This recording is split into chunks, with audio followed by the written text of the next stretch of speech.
Muy buenas tardes a todos y todas. Les damos la bienvenida a esta ceremonia en la cual el señor Ministro de Defensa, ingeniero Agustín Rossi, hará una entrega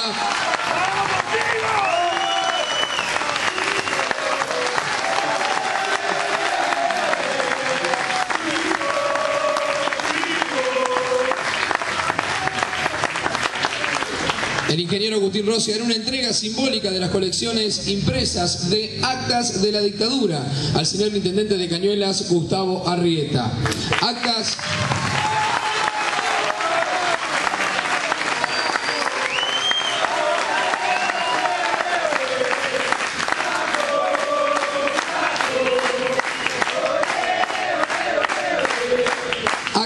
de la dictadura es una obra que reproduce totalmente, sin ningún tipo de reservas ni censura, las 280 actas secretas encontradas en el edificio Cóndor, donde se plasman las decisiones y las discusiones sostenidas en las reuniones de la Junta Militar desde el 24 de marzo de 1976 hasta el 10 de diciembre de 1983. El día 21 de marzo se lanzó el sitio en internet archivosabiertos.com, que contiene progresivamente toda la documentación hallada en el edificio Cóndor. Inicialmente, cualquier argentino, viva donde viva, podrá acceder vía esta página web a la totalidad de las actas de la Junta Militar, a los informes sobre listas negras y a videos y notas periodísticas vinculadas a la documentación encontrada. Presiden este acto el señor Ministro de Defensa, ingeniero Agustín Oscar Rossi.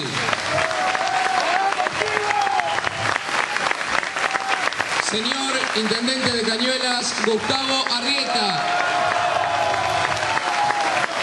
Señora Jefa de Gabinete Municipal, Marisa Fassi.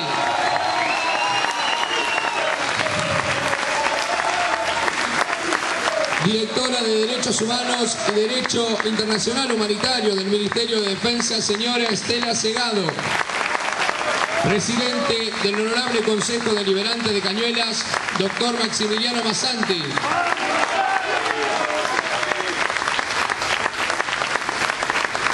Inspectora Jefa Distrital Sandra Cardoso. Presidente del Consejo Escolar de Cañuelas, profesor Eduardo Deliacorte. Directora de Derechos Humanos Municipales, señora Malena Reimer. Funcionarios municipales, concejales, consejeros escolares, representantes de instituciones intermedias de Cañuelas, medios de prensa, fuerzas de seguridad, vecinos y vecinas de Cañuelas. A continuación, el Ministro de Defensa, ingeniero Agustín Rossi, hará entrega de un ejemplar de actas de la dictadura, en primer lugar al Intendente Municipal, Gustavo Arrieta.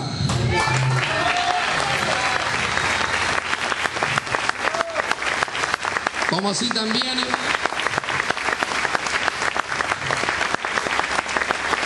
entregará otro ejemplar al presidente del Honorable Consejo Deliberante, Maximiliano Massanti.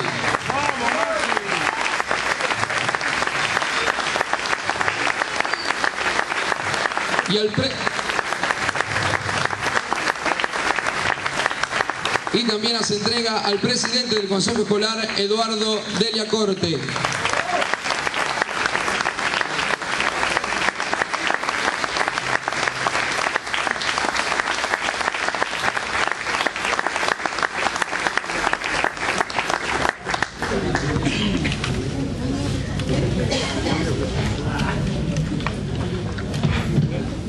Acto seguido, nos dirige la palabra el Intendente Municipal de Cañuelas, Gustavo Arrieta.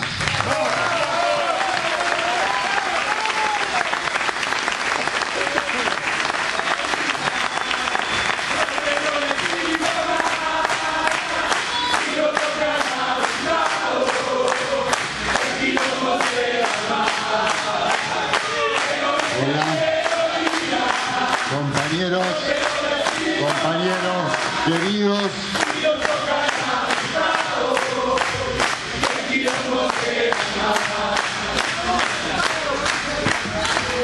estoy muy feliz de estar especialmente esta tarde compartiendo este acto acá en la Casa de la Democracia, que es este salón del Consejo Deliberante,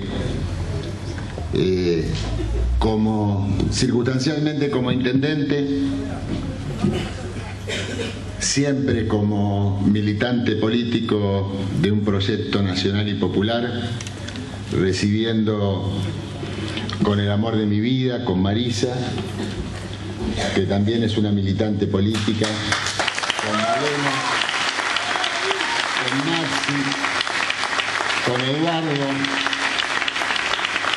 con todas las agrupaciones que forman parte del Frente para la Victoria, desde Causa Popular hasta La Corriente, Partido Comunista, la CTA, Proyecto Nacional, la Cámpora, todos los compañeros que hoy nos están acompañando y que de Forja, Movilidad de Forja, que de diversos espacios del campo nacional y popular,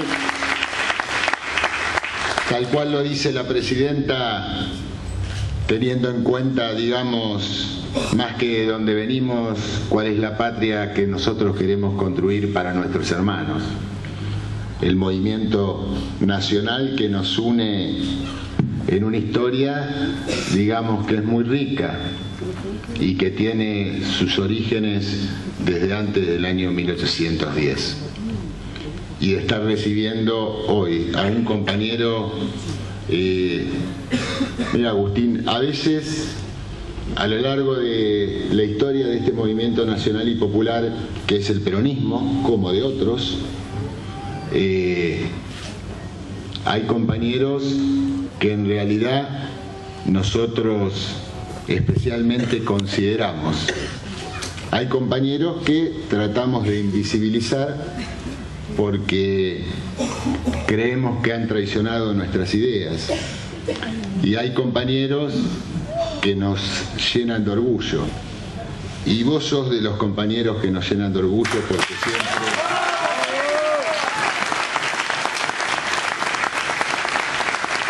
has defendido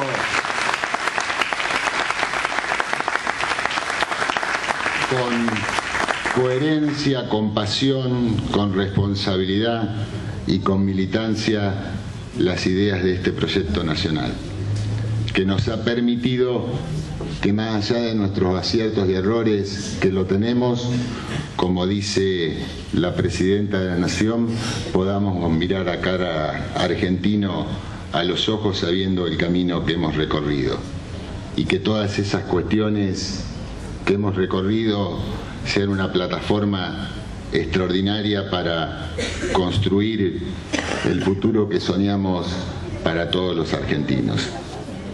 Y es tanta la revolución que ha producido en el campo político el kirchnerismo, con la aparición de Néstor Kirchner y después con Cristina,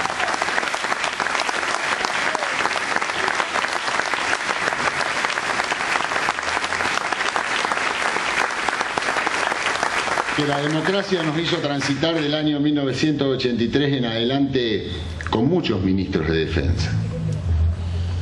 Y generalmente eran como los ministros de Agricultura, lo ponían las corporaciones militares. Se buscaba a un ministro de Defensa de conservar el status quo y que cuidara de no hacer mucho ruido y que no profundizara demasiado en la búsqueda de la construcción de una conciencia que nos permita tener fuerzas armadas democráticas. Y en un momento determinado la presidenta te eligió y vos aceptaste y seguiste sosteniendo las mismas ideas que han sido bandera en este proyecto.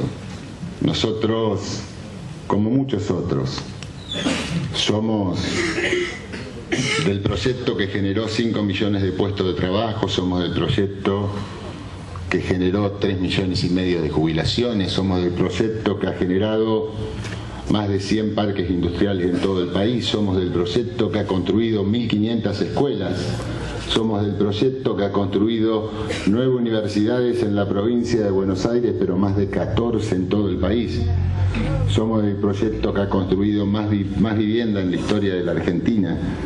pero también somos el proyecto que ha hecho de la búsqueda de la verdad, de la justicia y la memoria la mejor de sus banderas para poder seguir construyendo el futuro.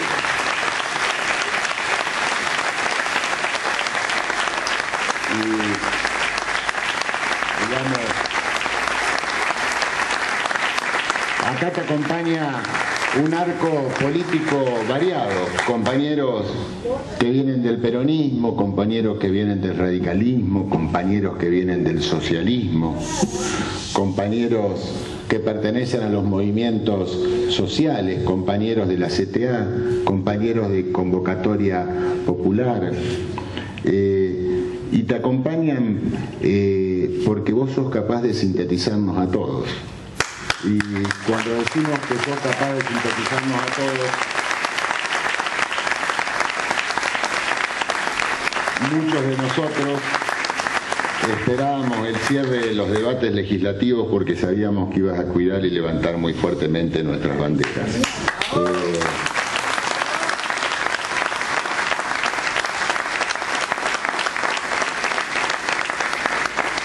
Así que estamos contentos de que estés acá, en tu calidad de compañero, de militante, de esos que nunca retrocedieron y de que cuando hayas llegado a ministro de Defensa en esa construcción de Fuerzas Armadas democráticas, tal cual lo pide la presidenta, hayas levantado la bandera de verdad, justicia y memoria.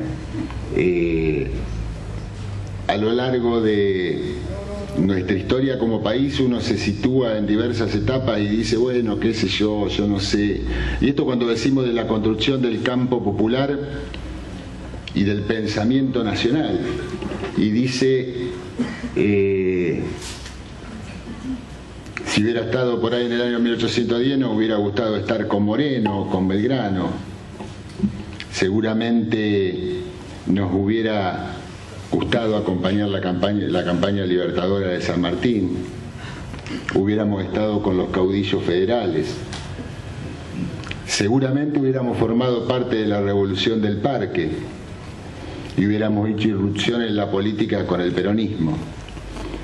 Y créenos, compañeros, que en muchos de tus discursos, que en muchas de tus acciones, que en muchos de los debates que cerraste como presidente del bloque de diputados del Frente para la Victoria, nosotros queríamos estar con vos y espero que lo hayas sentido de esa manera.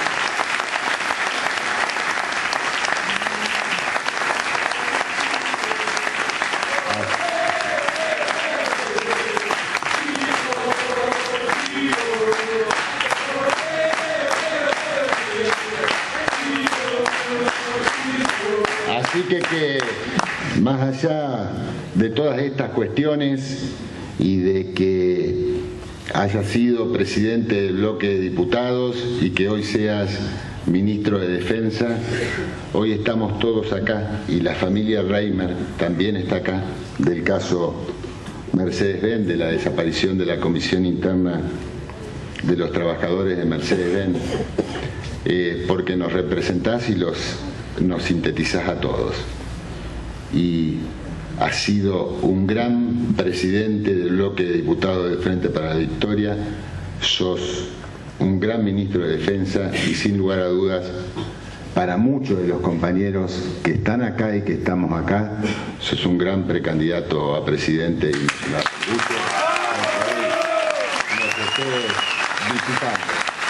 nada más que eso, y en nombre de todos los compañeros, en nombre de Marisa y mío, en nombre del Consejo Deliberante, del Consejo Escolar, muy bienvenido compañeros en el grupo de equilibrio.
A continuación, el intendente municipal y la jefa de gabinete harán entrega del decreto que designa al ministro Rossi como visitante ilustre de Cañuelas. Las autoridades municipales desean destacar y resaltar la personalidad de quien lo visita, que desde la función pública ha demostrado constantemente su compromiso democrático.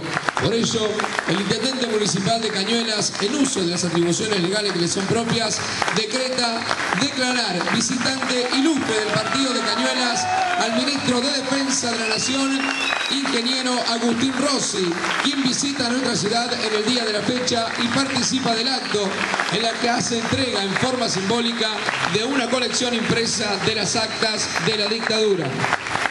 Y también le hace entrega el intendente municipal y la jefa de gabinete una canasta con productos regionales.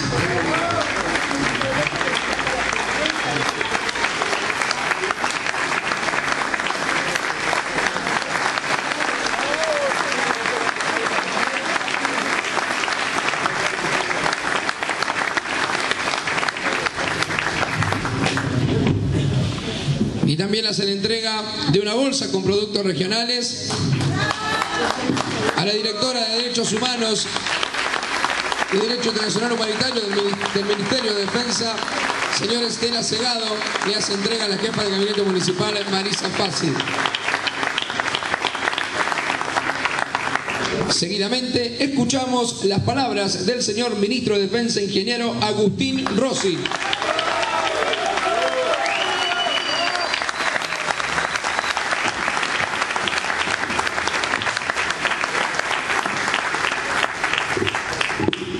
Bueno, buenas tardes a todas las compañeras, los compañeros. Muchísimas gracias, Gustavo, Marisa, a todos los miembros del gabinete municipal por esta invitación. Muchísimas gracias, Gustavo, por las palabras, la verdad que suenan exageradas. Yo les voy a contar un poquito qué es esto de las actas y después, bueno, no me voy a inhibir de hacer algunas reflexiones políticas sobre la coyuntura y sobre lo que está pasando hoy en la Argentina. Las actas que acabamos de entregar las encontramos el 31 de octubre del año pasado en el subsuelo del edificio Cóndor. El edificio Cóndor, como ustedes saben, es la sede de la Fuerza Aérea Argentina. En esa oportunidad el jefe de la Fuerza Aérea, esto que hablaba Gustavo recién de Fuerzas Armadas Democráticas, el jefe de la Fuerza Aérea, Brigadier Callejo, es el que me llama telefónicamente y que me informa de este hallazgo, ¿no? Nosotros inmediatamente fuimos al lugar con un equipo encabezado por quien hoy me acompaña, Estela Segado, nuestra directora nacional de Derechos Humanos.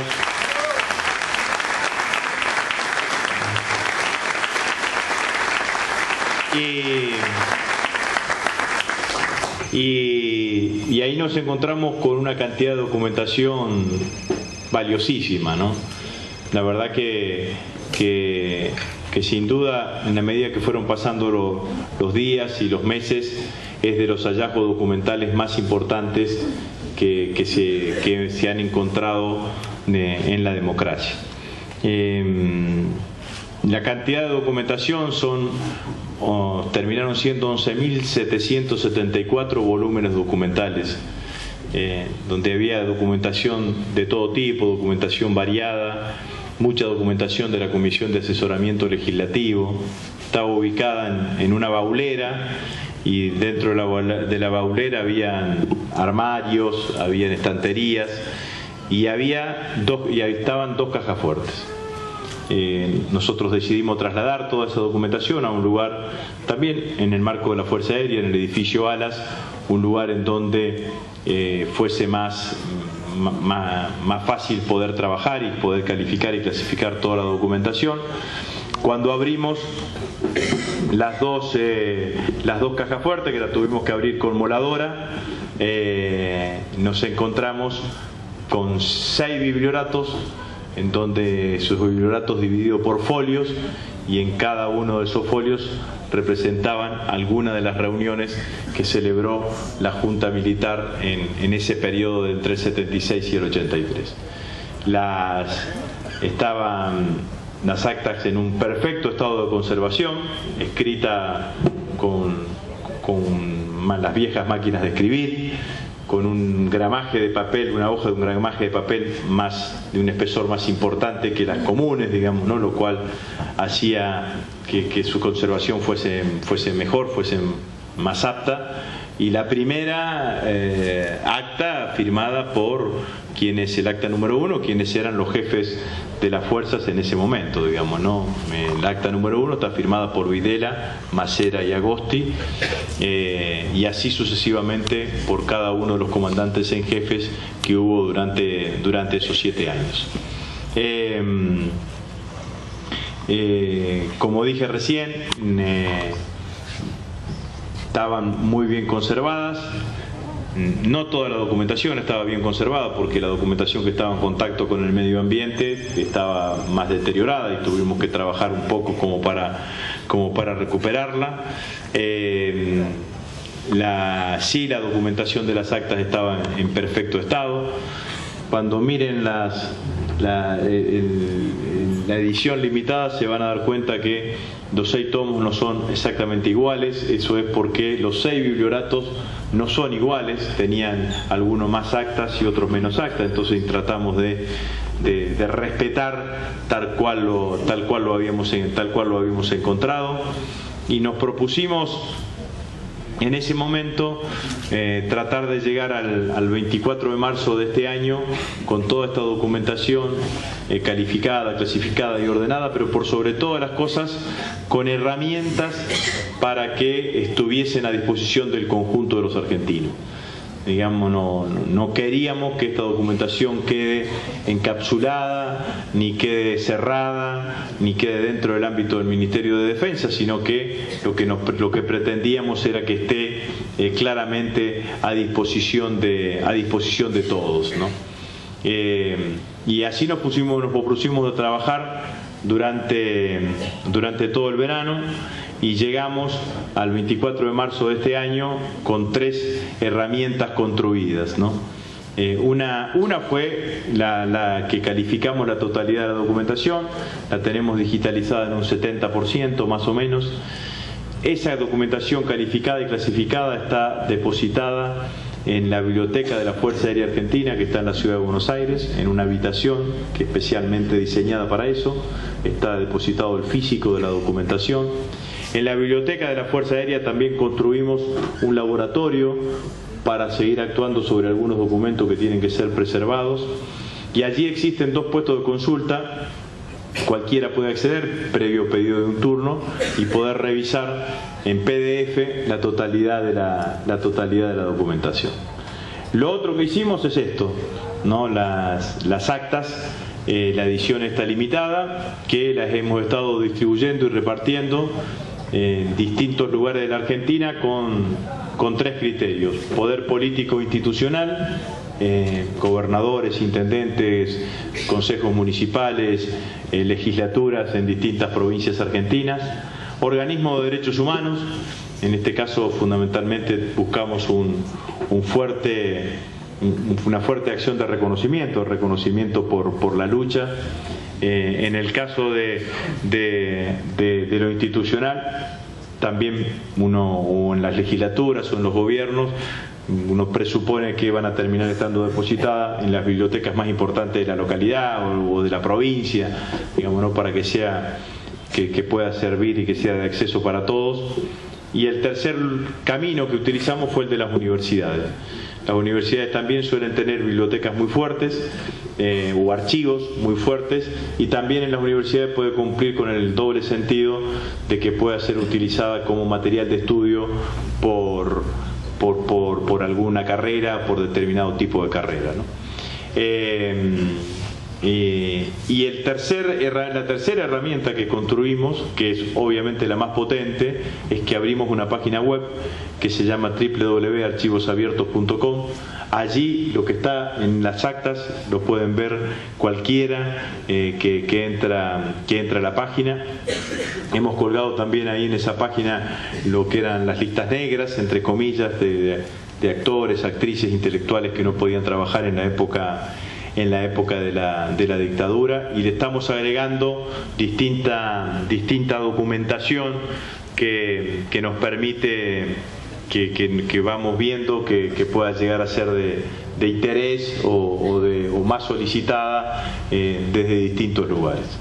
La verdad que estamos más que conformes con esto, porque logramos el objetivo que la documentación se conozca, que no quede solamente en un anuncio periodístico en un determinado momento, en un determinado lugar, y que sea construida de esa manera en distintos ámbitos que pueda ser de acceso, ¿no? ¿Qué tienen las actas? Bueno, las actas son la primera documentación oficial que nosotros tenemos, tan ordenada y que contemple la totalidad del periodo histórico del 76 al 83. Durante muchísimas oportunidades hemos encontrado otro tipo de documentación, que era una documentación que estaba destinada a un determinado espacio de tiempo y en un determinado lugar geográfico, y que después nos resultaba muy difícil construir un hilo conector absolutamente de todas esas documentaciones parciales. Esto es lo que les preocupaba, lo que pensaban, lo que les interesaba, también lo que les dejaba de interesar a la dictadura militar entre el 76 y el 83. Para los más jóvenes, saben que en esa época el máximo poder no estaba en manos del presidente de la República, sino el máximo poder estaba en la reunión de los 3 comandantes en jefe. Las reuniones funcionaban como funciona cualquier reunión, se reunían en distintos lugares, en general en lo que eran las distintas sedes de la fuerza. Por ejemplo, se reunían en el edificio Cóndor, el que levantaba el acta era el secretario general de la Fuerza Aérea, levantaba el acta, a la próxima reunión la llevaban y la firmaban, como en cualquier club, digamos, ¿no? que se hiciese, y allí se llevaban adelante. De las cosas que a mí, de mi lectura, digamos, ¿no? Una lectura rápida, después los invito a los que tengan ganas, se lee muy rápido porque es un acta, digamos, no tiene algunos anexos, algunas actas con anexos, pero se lee bastante rápido. De las cosas que yo me permito destacar es en el 76 y el 77 una gran presencia de la cuestión de papel prensa dentro de las actas de esos años, digamos, ¿no? Casi el 55, más del 50% de las actas entre el 76 y el 77 hacen referencia a papel prensa. Y en la mayoría de las veces que se hace referencia a papel prensa, en el mismo acta y en el mismo punto del acta se hace referencia a la situación de los detenidos de la familia Greiber. O sea que para cualquiera que lee, que tenga una lectura rápidamente política, saca la conclusión que para la dictadura era una sola cosa: la venta de las acciones de papel prensa con la detención de los familiares de David Greiber, fundamentalmente de quien es su esposa, de quien es su actual viuda, Lidia Papaledo Greiber. En una de las actas, y es claro, digamos, ¿no? Por ejemplo, punto número 5.1, situación de análisis de la evolución de las acciones de papel prensa, de la venta de las acciones de papel prensa. 5.2, situación de los detenidos de la familia Greiber, digamos, ¿no? Entonces era una situación, es un caso muy claro y muy concreto. Estas actas nos fueron solicitadas por la justicia, en la que lleva la causa de papel prensa es Ercolini, el juez Ercolini. Nosotros se la hemos enviado y bueno, dependerá de la justicia que le otorgue o no valor probatorio a lo que allí sucedió, digamos, o lo que dicen cada una de esas actas. Mi lectura política es que es indubitable la relación directa que existía entre la detención de los familiares de Greiber con la venta de las acciones de papel prensa, tal cual surge del análisis de esa documentación. Hay también en esos primeros años muchísima documentación sobre la cuestión del Bigle, de las decisiones que casi nos terminaron llevando a la guerra con Chile, que después se frenó por la intervención papal en ese momento de Juan Pablo II. Este año se están cumpliendo 30 años de la firma del Tratado de Paz y Amistad con el gobierno chileno, pero hay muchísima documentación en todo ese recorrido de las acciones que decidió la Junta, de las instrucciones que le dieron a los funcionarios en distintos momentos y en distintas oportunidades, ¿no? Y documentación que hasta ahora no había aparecido. Las actas, les cuento que ya han sido estudiadas, digamos, ¿no? por historiadores y por científicos del CONICET o por becarios del CONICET que han estudiado y han encontrado un valor historiográfico enorme, digamos, ¿no? En el año 79 hay referencias claras sobre lo que fue la visita de la Comisión Interamericana de Derechos Humanos. Está el acta en donde la Junta decide no recibir a la Comisión Interamericana de Derechos Humanos, sí lo reciben los secretarios generales de la fuerza. Después empieza un fuerte debate, entre comillas, esta palabra debate, entre los miembros de la Junta sobre la cuestión de los desaparecidos. En ese momento ya empieza a existir la presión internacional, digamos, ¿no? sobre la situación de los desaparecidos. Entonces ahí toman dos decisiones, digamos. Una decisión es dejar de utilizar la palabra desaparecido y la cambian por ciudadano con paradero desconocido. Y la otra decisión que toman es enviarle a la CAL que le hagan un dictamen para crear la figura de ciudadano con presunción de fallecimiento. Eran las dos respuestas que aparecían ante la cuestión de los desaparecidos. En el 82 no hay referencias concretas sobre lo que fue la Guerra de Malvinas. En ese periodo, entre abril del 82 y junio del 82, lo que sí hay es referencias a reuniones que realizó la Junta, pero con declaraciones genéricas. Se reunieron los comandantes en jefe para analizar la evolución de la situación internacional. Y en el último año, en el año 83, aparece con claridad muchísimas actas en donde hacen referencia a los alcances del decreto ley de autoamnistía, digamos, ¿no? que fue el decreto que sacaron sobre la finalización de la dictadura. Hay un momento en el año 82 en donde yo me había olvidado, digamos, ¿no? En donde hay un momento después de la guerra en donde la Junta se quiebra y las dos fuerzas más chicas, la Armada y la Fuerza Aérea, se retiran y queda solamente el Ejército sosteniendo la Junta Militar, y después se vuelven a reincorporar a fines del año 82. En el 83 hay mucha referencia hacia las cuestiones de gobierno y de gestión, fundamentalmente. El último acta es del 24 de noviembre de 1983, o sea, 15 días antes de la asunción del primer presidente constitucional, de Raúl Alfonsín, el 10 de diciembre del 83. En ese último acta se decreta la finalización de la disolución de la Junta Militar. El acta número 1 no es, como uno podría pensar, del 25 o del 26 de marzo, sino es de julio del 76, es decir, que hay 2 meses, 3 meses que no hay actas, que tampoco es que no estaban, digamos, ¿no? El acta número 1 es la de julio, digamos, ¿no? O sea que ahí empezaron a decidir construir estas actas a partir de julio del 76, ¿no?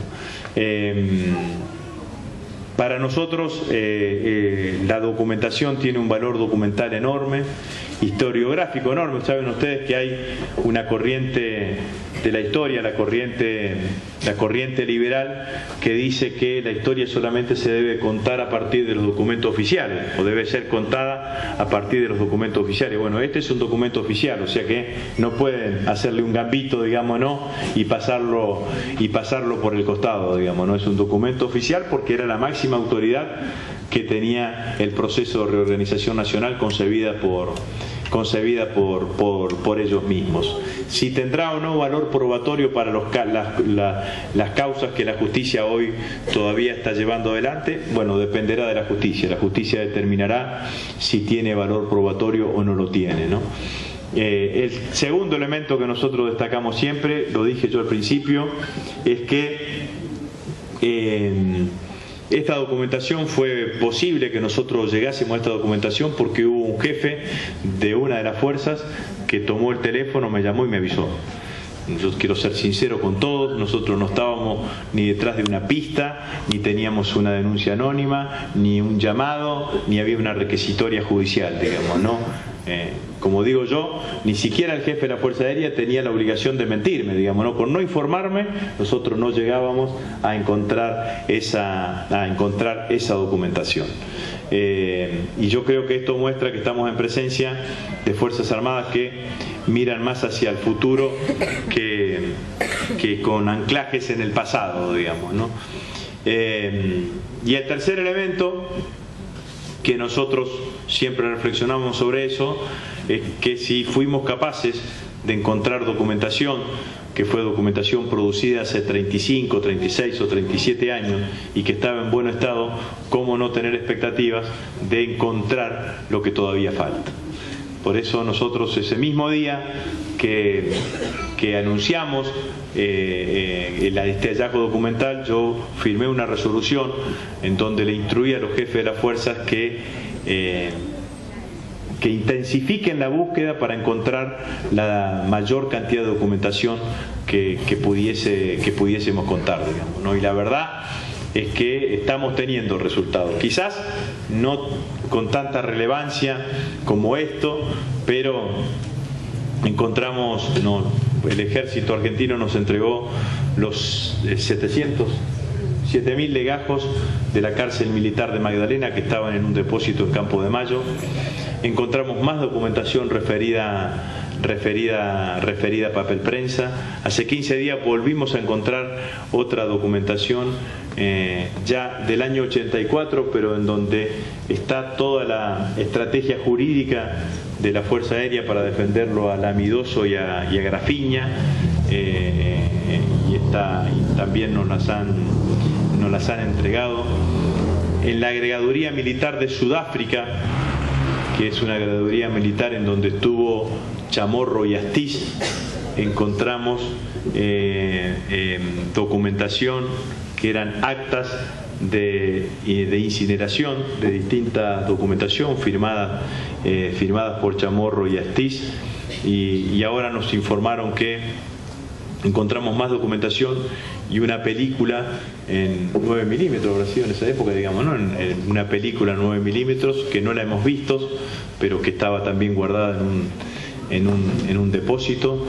Así que encontramos alguna documentación en FADEA, en la fábrica argentina de aviones en Córdoba, así que seguimos con la expectativa de encontrar toda la documentación que pudiese existir y que por sobre todas las cosas sirviese para lo que significa esta construcción de la memoria y sobre todas las cosas de poder alimentar esa expectativa que todos tenemos de encontrar lo que todavía falta, digamos, ¿no? Eso es una...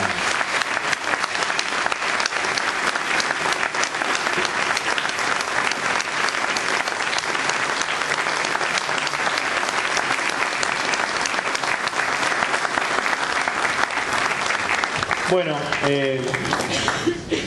esto ha sido el trabajo. Yo quiero, la verdad, que reconocer también en esto la tarea de la Dirección Nacional de Derechos Humanos. Nosotros tenemos un excelente equipo que trabaja, califica y clasifica la documentación, y sobre todas las cosas hacer un fuerte reconocimiento a Néstor y a Cristina, digamos, ¿no? Porque sin la política...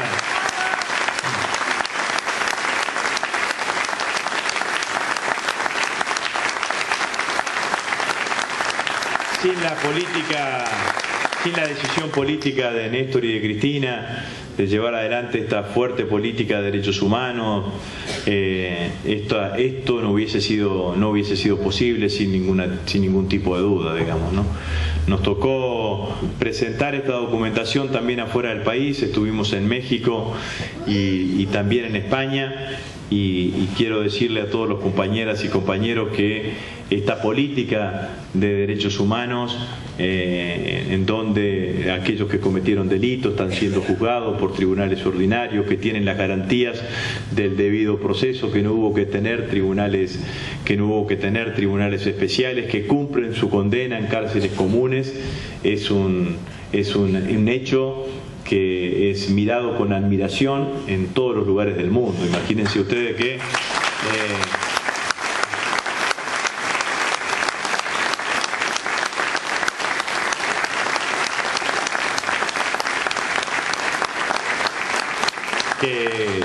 en otros países todavía a veces se sorprenden ver un ministro de Defensa Civil, o en otros países eso, como España todavía está trabajando para ver o tiene debatiendo cómo resuelven la cuestión de las víctimas del franquismo, digamos, ¿no? Así que eso es un motivo enorme de orgullo que uno siente cuando va a otros lugares del mundo y tiene posibilidad de explicar esta misma charla que tuve con ustedes y de tener contacto con los periodistas de todo lo que esto significa. Y ya para pasar un poco sobre alguna reflexión más de la coyuntura, sin duda, así como este caso de la política de derechos humanos es ejemplar y es mirada con admiración en distintos países del mundo, sin duda que lo que está viviendo hoy la Argentina alrededor de esta cuestión de los fondos buitres ponen a la Argentina nuevamente en una situación de caso emblemático, digamos, no es un leading case. En esto hay que ser muy claro y muy concreto, digamos, ¿no? El capitalismo financiero, un mundo gobernado por las reglas del capitalismo financiero no es ni bueno ni malo, digamos, es simplemente inviable. No se puede sostener un mundo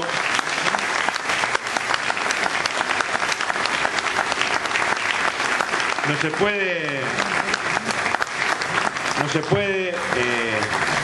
se puede imaginar un mundo en donde lo único que valga la pena, lo único que tenga rentabilidad sea la especulación. En el capitalismo financiero no existe ni el valor del trabajo, no existe el valor de la inversión, el valor del riesgo, el valor del capital. Lo único que existe es la mayor toma de ganancia en el menor tiempo posible.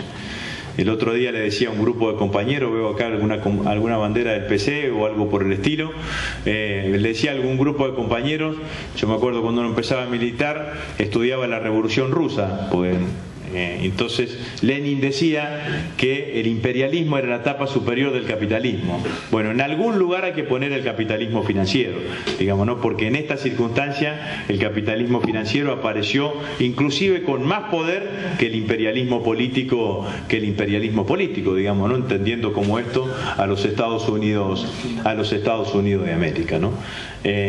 Imagínense ustedes esa tasa de rentabilidad que la presidenta dice de 1660%.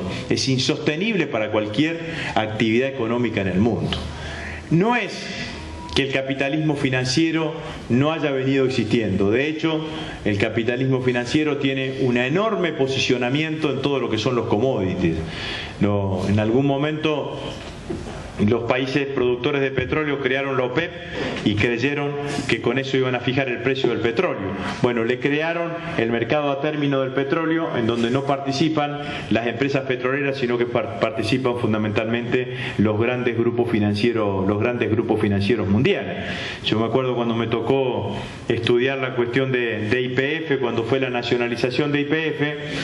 Estábamos en un momento en donde el mundo estaba en recesión, habían aumentado las reservas económicas, las reservas de petróleo de todo el mundo, y el precio del petróleo subía. Bueno, la única explicación era la especulación financiera, porque si hay menor actividad económica, hay menor demanda de combustible y hay más combustible disponible, teóricamente el precio tiene que bajar. No, el precio subía era exclusivamente porque lo que estaba subiendo era la especulación financiera. Todos los precios de los commodities en el mundo hoy tienen una parte de componente que es el precio de la oferta y la demanda, y otra parte de componente que es especulación financiera. Por eso a veces uno encuentra algunos minerales que valen muchísimo durante una X cantidad de tiempo y después bajan, y esa X cantidad de tiempo y bajan, y no se encuentra ninguna explicación desde la lógica económica normal, digamos. Ahora bien, si eso es el capitalismo financiero, los fondos buitre son la cara más perversa de ese capitalismo financiero, porque estos tipos ni siquiera son los tenedores originales de los bonos. No es que la Argentina les pagó con bonos que después no cumplió con ese pago.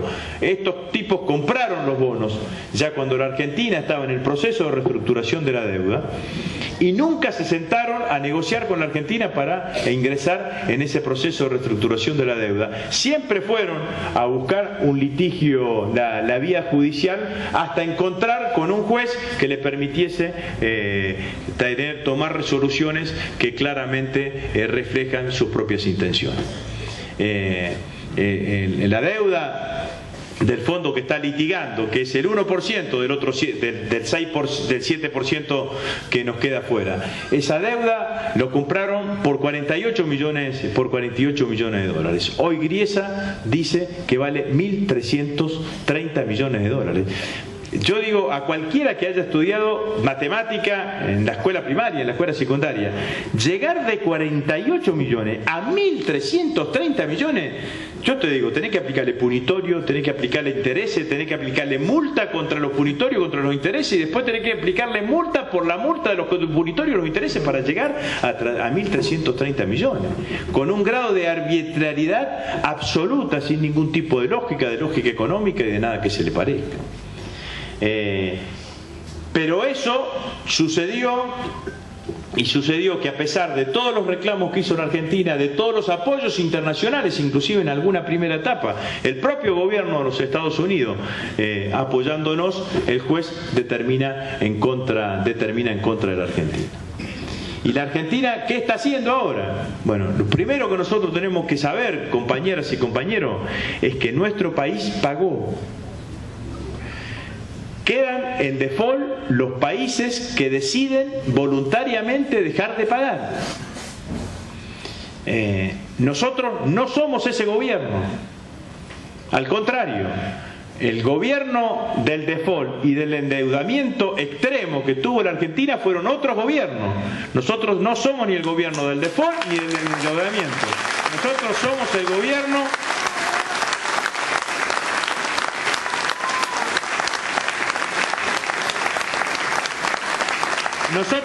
el gobierno que desendeudó el país y que sacó a la Argentina del default. Y nosotros pagamos. Pagamos lo que correspondía a quienes eran el 93% de los bonistas que ingresaron al canje. Hubo un juez, el mismo juez, que lo agarró al agente de pago, que es el Banco de Nueva York, que le dijo no pague. ¿No?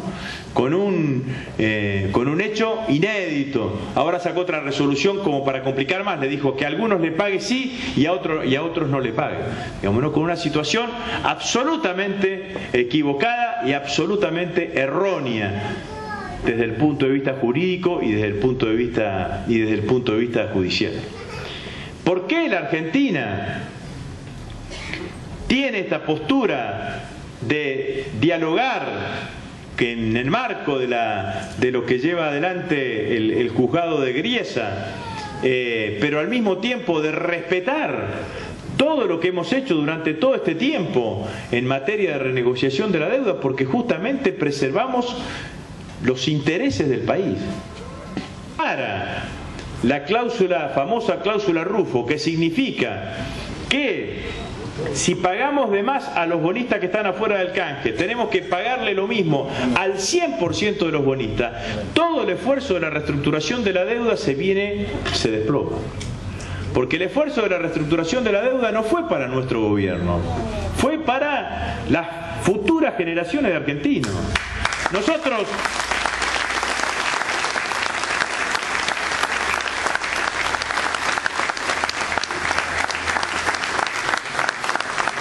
Nosotros bajamos el ratio de deuda con respecto al PBI del 140% al 40%. Y de ese 40% solamente el 9% está en manos de privados extranjeros en moneda extranjera. El resto está un pedacito en organismos internacionales y el otro resto está en moneda argentina. Entonces, al bajar el peso de la deuda, claramente resolvimos uno de los problemas históricos que tenía la Argentina, que era el peso de la deuda externa a la hora de planificar el desarrollo económico del país. Si nos quieren llevar a hacer lo que muchos analistas dicen, guarda con entrar en default, que no entramos en default por lo que acabé de decir que nosotros pagamos, o que nos llevan a decir paguen de cualquier manera, nos pueden llevar de vuelta a las situaciones de sobreendeudamiento. Y con la situación de sobreendeudamiento, ahí sí entran en peligro lo que la presidenta viene diciendo, que son los recursos naturales. La Argentina, con los descubrimientos de gas y petróleo no convencional, que somos 4 países en el mundo que tienen reservas importantes de gas y petróleo no convencional: Estados Unidos, China, Argelia y nosotros, puede llegar a tener autoabastecimiento energético en los próximos años y después puede tener superávit energético. Con autoabastecimiento energético, la Argentina significa que tiene energía barata para poder crecer en los próximos 10, 15, 20 años y desarrollarse económicamente. Si nosotros tenemos un sobreendeudamiento, se habla de la cuenta de 120.000, 130.000 millones de dólares si se dispara la cláusula Rufo, el volumen de la economía argentina hace que esa deuda es impagable. Cuando esa deuda es impagable, te van a decir pagame con recursos naturales. Entonces, de vuelta, la llave que hemos encontrado como para tratar de garantizar el desarrollo económico autónomo de la Argentina termina siendo de vuelta abortada y termina siendo obturada. Entonces, por eso la decisión de la presidenta y de nuestros negociadores de no dejar ningún resquicio para que se dispare esa cláusula. Porque basta con que quede el 1% de posibilidades y te agarre un juez como este y te diga que ese 1% te lo termina convirtiendo en una sentencia desfavorable, y todo el fenomenal esfuerzo que hicimos se termina yendo por la canaleta en cualquier circunstancia. Y la verdad es que nosotros nos quedaba solamente ese 7% para normalizar la totalidad del frente externo de la Argentina, porque al principio de este año habíamos arreglado con el Club de París. Ayer la presidenta le ordenó al ministro de Economía para que le pague al Club de París, para mostrar claramente la voluntad de pago de nuestro país. Habíamos acordado con Repsol por la expropiación de YPF, salvo este hecho, que fue una decisión soberana de nuestro gobierno, apoyada por el Parlamento. Todo el resto de las deudas que fuimos conformando no fueron deudas generadas durante nuestro gobierno. Es decir, nosotros nos hicimos cargo del default y de la deuda que generaron todos los gobiernos que vinieron desde el año 75 en adelante. La dictadura, las democracias, el blindaje, el megacanje y el default que se determinó así alegremente allá por el 2001.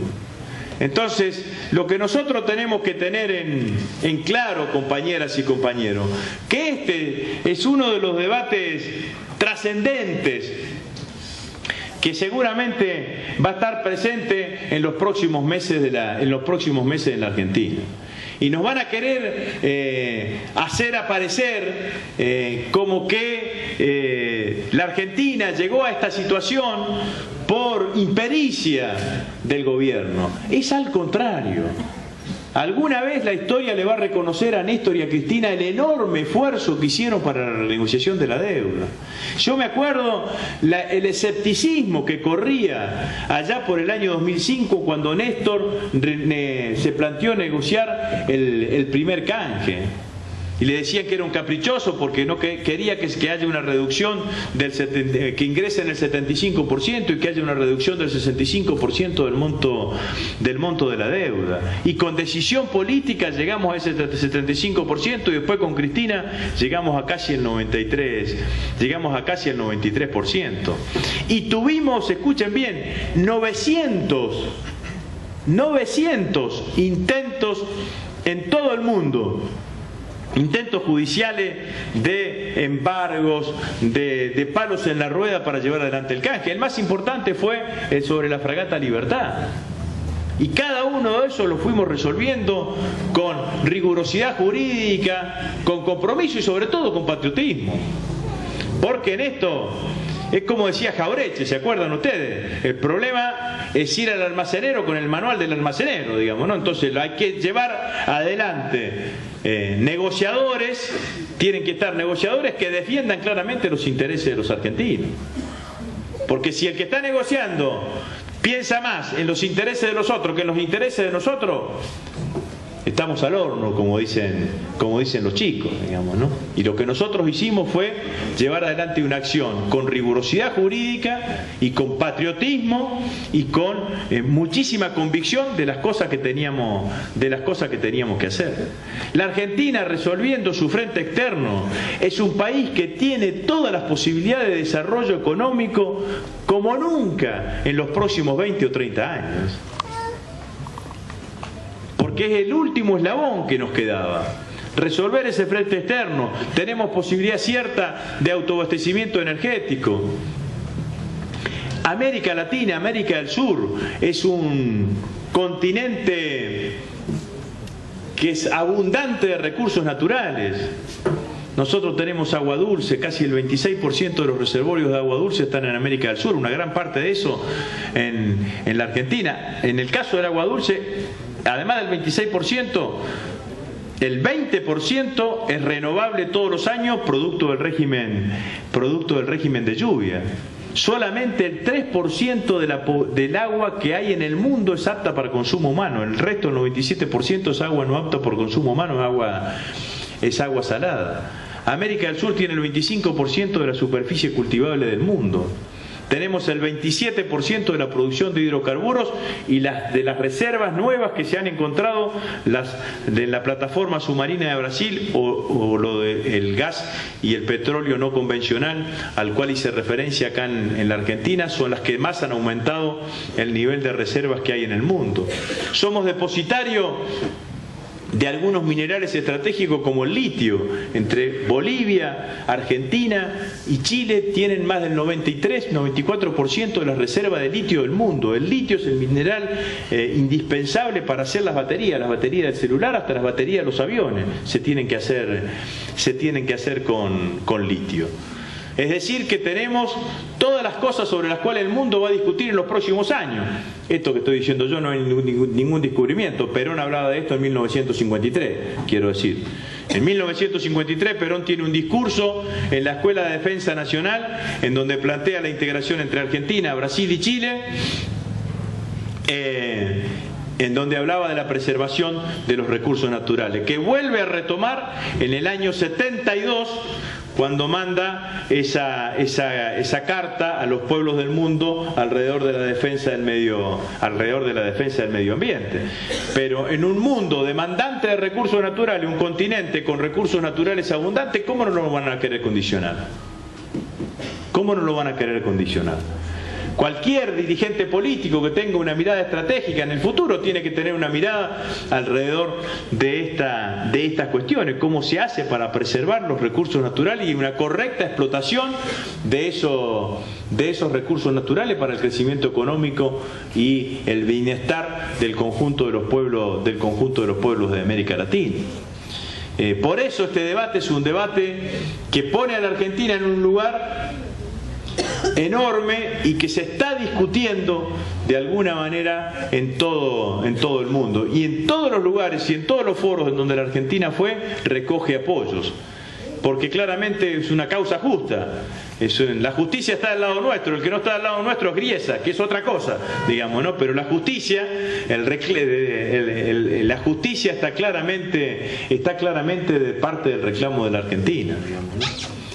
Y lo que hay que tener muchísimo cuidado es que han aparecido, los vi el fin de semana, hoy y ayer, y seguramente van a empezar a aparecer los que pinten algún panorama negro o algún panorama sombrío en la Argentina. La verdad, compañeras y compañeros, que nada de eso va a suceder. No es la Argentina del 2001, no es la Argentina del 2002. No es que la Argentina está en cesación de pago, ni mucho menos. Acabamos de pagarle ayer al Club de París. La Argentina tiene 30.000 millones de dólares de reserva en su Banco Central. Terminamos de hacer un acuerdo con el gobierno chino, un swap de moneda que nos aumenta en 11.000 millones de dólares las reservas del Banco Central, y que van a ingresar 9.000 millones de dólares más para hacer las represas de Santa Cruz y lo que significa todo el desarrollo del Belgrano Cargas. La Argentina no está aislada internacionalmente, la Argentina tiene apoyos internacionales, tiene compromisos de los distintos países del mundo, de apoyo alrededor de esta cuestión. Entonces lo que tenemos que tener es claramente tranquilidad, evitar que los profetas del desánimo cundan en nuestro país. Evitar cualquier corrida especulativa que seguramente puede llegar a aparecer en algún momento o en algún lugar, y confiar que la Argentina va a salir adelante como hemos salido en otras oportunidades. Porque la verdad es que en estas circunstancias estamos haciendo las cosas correctamente. Y estamos defendiendo por sobre todas las cosas los intereses de los argentinos. Y son cosas que hemos defendido y que hemos realizado con el esfuerzo de todos los argentinos durante todos estos años. Y ese esfuerzo no puede ser posible que vuelva todo para atrás. Porque uno escucha permanentemente, digamos, ¿no?, la cantinela de situaciones que nos llevan hacia el pasado. No, yo cuando escucho ese discurso de que estaba tan hegemónico en el pasado, de que hay que acordar con los acreedores internacionales, que hay que aceptar cualquier tipo de condicionamiento internacional, algún dirigente como Macri dijo, bueno, hay que hacer lo que dice Griesa, me hacía acordar cuando venían los burócratas del Fondo Monetario Internacional, se instalaban en la Argentina, en el mejor hotel de la Argentina, como si fuesen los dueños de nuestro país, o que si fuesen los dueños de la economía de nuestro país. Ese país nosotros no lo queremos volver más, porque queremos un país independiente, un país digno, un país inteligente. No significa que independiente y digno sea ser tonto. Queremos un país independiente, un país digno, un país que cumpla con sus compromisos, pero que no sea sometido a ningún tipo de presión.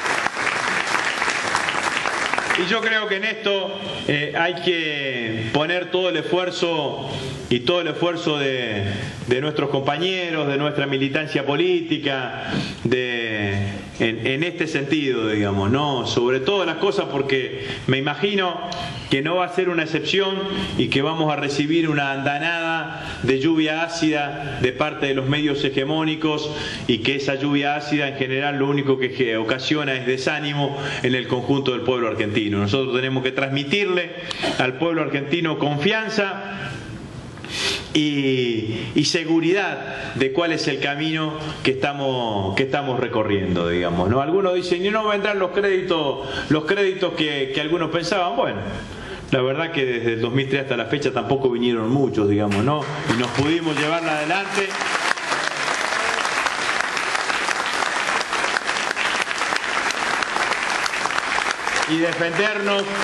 Y defenderlo de la misma manera. Y alertarse, compañeros, porque cada vez va a quedar más claro que lo que se está discutiendo hoy en la Argentina no es ninguna de las cosas que se dicen.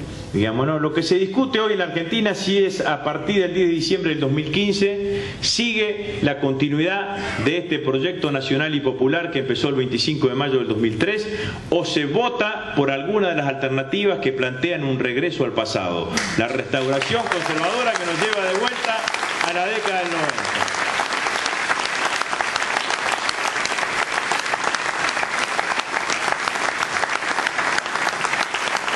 Y nosotros, sobre todas las cosas, lo que tenemos que trabajar y consolidar es esta opción, digamos, ¿no? Yo escucho muchas cosas y quizás de las cosas más importantes de los argentinos pocos hablan, ¿no? Si hay algo que ha cambiado en la Argentina durante todo este tiempo, ha sido el tema del trabajo y el tema del empleo, ¿no? Yo veo acá muchas caras de compañeros y compañeras y digo, bueno, ¿cuántos de los que están acá o perdieron su trabajo en los 90, o cuántos de los jóvenes que están acá vieron a su papá o a su viejo entrar un día a la casa y decirle que había perdido el laburo en los 90, ¿no? Porque pasaron muchas cosas durante todos estos años. Yo sí me imagino, el otro día le decía a un periodista, ¿no? Le decía, que le digo, periodista que no es de los nuestros, digamos, ¿no? Le digo, ¿cuántos años tenés vos? Y me daba la edad, le digo, bueno, suponete que vos a los 19, un pibe de 19, 20 años, en el año 2002, 2003, 2001, quizás estaba piqueteando, ¿no? Quizás estaba cortando rutas, que estaba cortando calles o movilizándose para que se repartan bolsones de comida. Esa era la movilización política, la movilización social que existía en el 2002, en el 2003. Y a ese pibe que piqueteaba en el 2002, en el 2003, nosotros con seguridad, después de un tiempo, en el 2004, en el 2005, le dimos la posibilidad de que tenga empleo. Y primero seguramente fue algún empleo en negro, pero después quizás tuvo la posibilidad de tener empleo en blanco. Y cuando tuvo su recibo de sueldo, se compró una moto. Y después, con el tiempo, si siguió trabajando, pudo vender la moto y comprarse su primer autito. Y si se casó con una compañera de laburo que también tenía un recibo de sueldo, capaz que hoy es adjudicatario del Plan Procrear.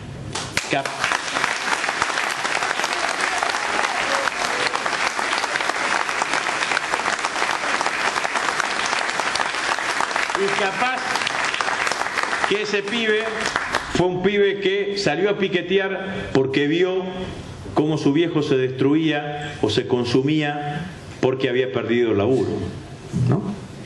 Esta fue la historia de los argentinos. No pasaron muchos años, pasaron 15, 16, 17 años de todo eso. Quizás el pibe que tiene hoy el Procrear, por ahí uno lo escucha y nos critica con algo.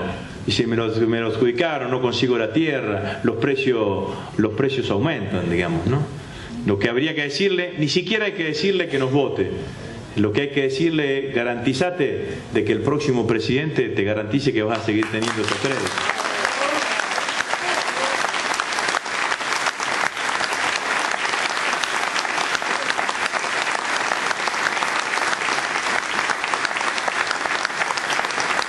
Por eso yo digo Por eso yo digo que la verdad es que nosotros somos un espacio político que estamos lejos de ser un ciclo, digamos, ¿no?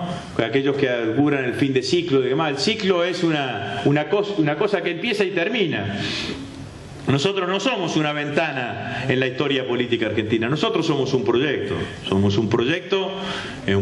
político que yo creo que después de tantos años en el gobierno casi nos hemos convertido en un proyecto de vida, porque a una cantidad de argentinos le cambiamos la vida, o no les cambió la vida a los 6 millones de argentinos que consiguieron trabajo,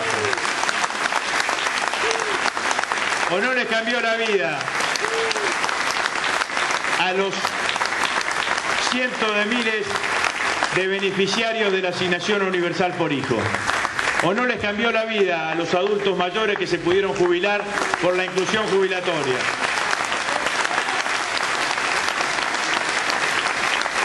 o no les cambió la vida a los pibes que pueden estudiar en las universidades que hay acá en Cañuelo, o a los pibes que por primera vez pueden ir a las universidades del conurbano. Entonces, las cosas que tenemos, que se ponen en debate o que se ponen en discusión, son las cosas que tenemos que plantear. Porque la verdad que hay que hacer un enorme esfuerzo a escapar a la trampa, así como decía que la presidenta con muchísima claridad, yo creo que ni lo ha tenido que pensar mucho, digamos, ¿no? Pero sabía que cualquier instancia podía llegar a ser una trampa, un palo que nos hagan pisar el palito. Hay que hacer un enorme esfuerzo de poner estos temas en discusión, estos temas en debate. Y de interpelar al conjunto de la sociedad y al conjunto de la dirigencia política, ¿no? Yo siempre digo que la política no hay que hacerla entre nosotros, digamos, ¿no? La política hay que hacerla con los otros. Menos política entre nosotros y más política con los otros. Hay que militar con los que no están convencidos.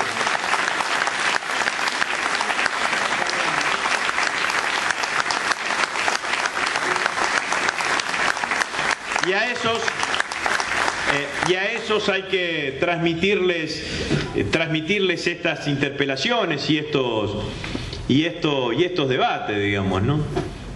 Nosotros necesitamos no solamente ser los militantes los que defendamos este proyecto nacional y popular, sino también hacerle una invitación a todos aquellos que han sido portadores de estos derechos o que han sido beneficiarios directos de las políticas que hemos implementado durante todos estos años, que si no lo quieren defender, que por lo menos reflexionen. Y que por lo menos reflexionen e interpelen al conjunto de la dirigencia política de qué es lo que piensan hacer en la Argentina. Digamos, ¿no? Porque yo fui saben ustedes, durante muchos años presidente del bloque de diputados. Yo tengo absolutamente derecho de exigirle al que votó en contra de la nacionalización de las AFJP y a los partidos políticos que votaron en contra de la nacionalización del sistema de jubilaciones y pensiones si lo piensan mantener o lo piensan privatizar, porque si votaron en contra por algo es. Nosotros también tenemos derecho a decirle a todos los que votaron en contra de la movilidad jubilatoria si van a mantener la movilidad jubilatoria o la van a eliminar a la movilidad jubilatoria. O los que votaron en contra de la nacionalización de YPF si van a mantener YPF estatal o van a volver a Repsol o a la YPF privada.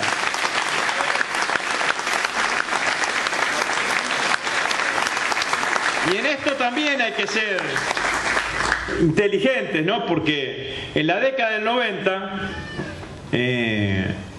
suprimieron una cantidad de derechos y no lo hicieron eliminándolos. Por ejemplo, no es que suspendieron las convenciones colectivas de trabajo, pero nunca convocaron a las paritarias. No eliminaron el Consejo del Salario Mínimo, pero nunca lo convocaron. Entonces, los derechos y la adquisición de estos niveles de derechos y estos nuevos derechos que hemos generado durante todos estos años tiene que ver fundamentalmente con un modelo político, un modelo ideológico, un sistema de ideas y una fuerte decisión política.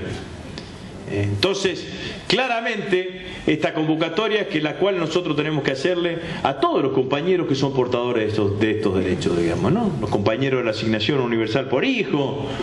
Yo me acuerdo, una vez hablaba en un acto en la provincia de Santa Fe y hablaba de esto, pues yo a veces veo que vieron que la derecha no habla de la asignación universal por hijo, no habla ni de nuevos derechos, habla de planes, ¿no?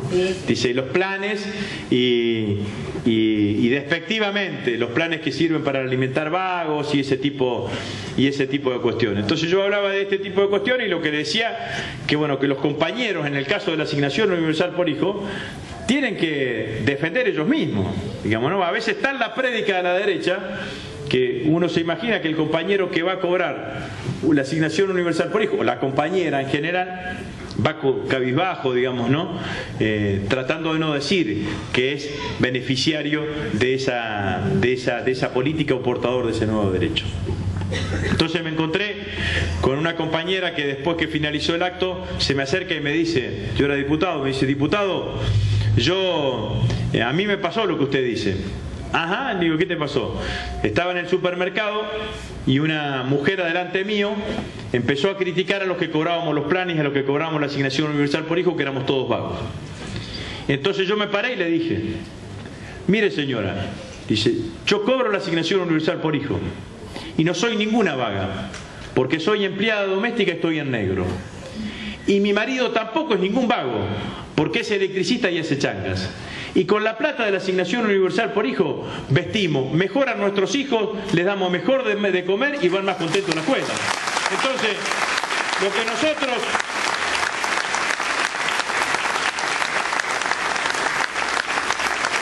que nosotros necesitamos, compañeras y compañeros, es también que todos los que fueron portadores de esos derechos entiendan de que en este proceso que va de acá al 2015 también se juega parte de eso y que salgan a defender sus derechos.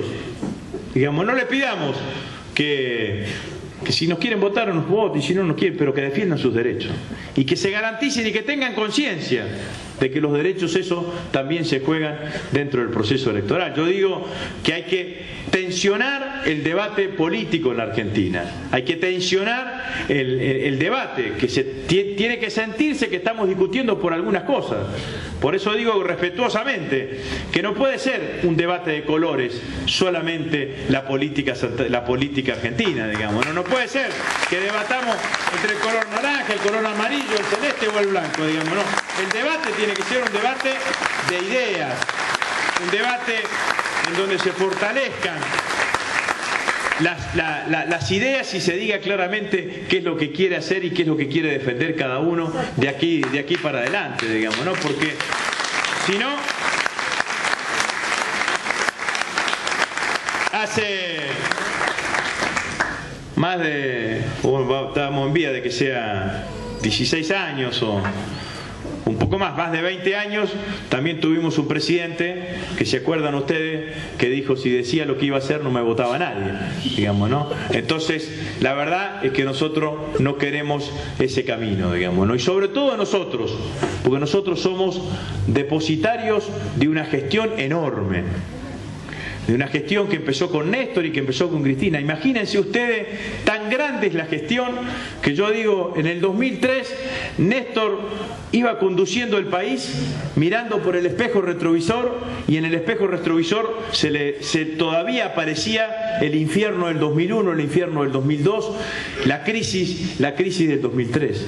Hoy Cristina va conduciendo el país y mira para adelante y nos transmite el futuro de la Argentina. Esto es lo que hicimos en esta década, digamos. Salimos del infierno,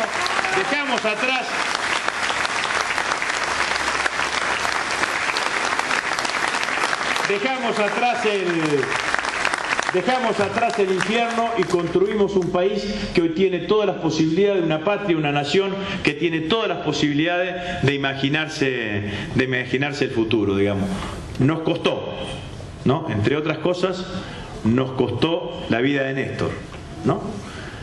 Y yo creo que si hay algo que Néstor no nos perdonaría a ninguno de nosotros es que pongamos, compañeras y compañeros, todo el esfuerzo para garantizar que el 10 de diciembre del 2015 Cristina le ponga la banda de presidente a un compañero que garantice la continuidad del cambio que Néstor empezó el 25 de mayo del 2003. Muchísimas gracias, compañeras y compañeros. Gracias por el afecto, gracias por todo.